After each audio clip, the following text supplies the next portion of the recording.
In this final section, we're hoping to just cover some loose ends that we didn't cover in the previous things that you should be aware of. So here are a few of them. First of all, we talked about the 6 pipelines, but we only showed you 5, these journals that feed the general ledger. The 6th pipeline is called the general journal, and that journal is assigned to transactions that are put in the general ledger directly, and they're not coming from the outside. So and those are typically just fixes or exceptions or adjustments. The second item I wanted to touch on is periods. We referred to end of month in that, but accounting systems work in periods, not months. And for most businesses, and I think for all government offices, they're the same thing. Period 1 is January, period 2, February, and so on. But corporations are one of the ones that do not have to follow that. Our corporation starts July 1st and ends June 30th. So our period 1 is July and so forth. So, if you're thinking of starting a corporation or a business, you might talk to your tax accountant and go over the pros and cons of using a calendar year or not for your periods. Next item touch on was account numbers. We talked about the accounts themselves. In fact, in an accounting system, they're numbered. And the numbers follow the pattern you saw. If you were to look, for example, at the Pennsylvania's Department of Community and Economic Development, they have a chart of accounts there, and all the asset accounts start with 1, the liability accounts start with 2, the revenues with 3, and the expenses with 4. And business charts of accounts are often the same. The one difference you will see is they'll skip a number. Liabilities will be 2, but then revenues will be 4 and expenses 5. And the reason that is there's a 5th type of account called equity accounts, but they basically function and look just like liability accounts, and in fact they're included in the DCED's chart of accounts. They begin with a 2, but you'll see them begin with a 3 in other people's, but they show up in the in the balance sheet on the bottom with liabilities. So for all intents and purposes. And what are they?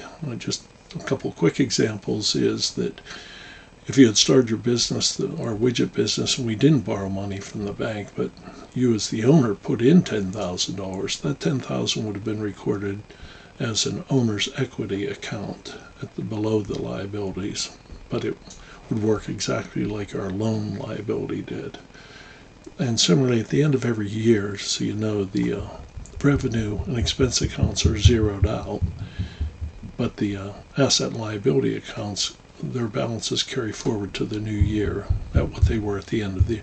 In order to do that, internally the general ledger, when you tell it it's the end of the year, it'll create a transaction that reverses the current balance on all the income and expense accounts in order to make their balance 0. But they'll be out of balance by the amount that you see on the final income statement. They'll be out of balance by that. So it creates an entry into an equity account that's called something like retained earnings, and it puts that final profit or loss into that account, that equity account. So those are the 2 types of equity accounts you see.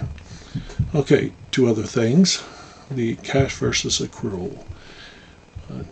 An oversimplified explanation you'll hear of some people say they have a cash system or accrued system or a modified cash or accrued. If you think back to accounts receivable and accounts payable, those accounts that were used to track things that were open at the end of the month, well, in a pure cash system, there's not supposed to be any. But unless you're running a lemonade stand or something, it's unlikely you can run a business purely on cash. And if you're running, for example, payroll, you can't pay the taxes the day you run payroll, so you're going to have accrued liabilities. Those are liabilities that will be open and unpaid at the end of the month. So that's a difference. And modified cash, modified accrual basically mean the same thing. And that's municipalities have that because, as we mentioned, often they don't have accounts receivable. Their only income is taxes, and they only know them when they get them. So they'll never have accounts receivable. So they're a modified accrual or a modified cash system. again, see your accountant for more details. So those were the loose ends. So maybe just a couple other things I thought I'd go over with you. We've covered sort of the things managers should think about. And what we didn't touch upon, because it was out of the scope of this, is the management of your customers and your sales, and what's profitable, what are your customers doing as far as purchasing, how do you manage your salespeople. Those things are out of the scope of this, and if somebody wants, if there's an interest, maybe we'll do a further video on the sales order, purchase orders and inventory as far as like a wholesale distribution company would see it, or beyond that, the most complex is manufacturing. So those are beyond basic accounting. And I thought I'd show you our web page here.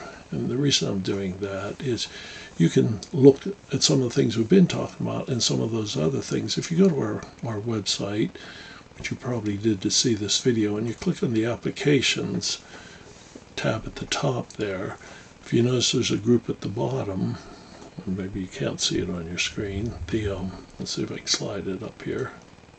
No. So let's see, near the bottom you'll see it, or you can scroll down till you see an accounting group. And you see it right here, accounting. And here you can see an example of a typical accounting menu. And if you look through these are things we've been talking about, and a few others, but they're things that probably will make sense to you now. And then these others above it, wholesale distribution, manufacturing, go into the things that extend a standard accounting or a basic accounting package. And again, you can take a look at it under them and see the various options, things that you'll probably find in a system.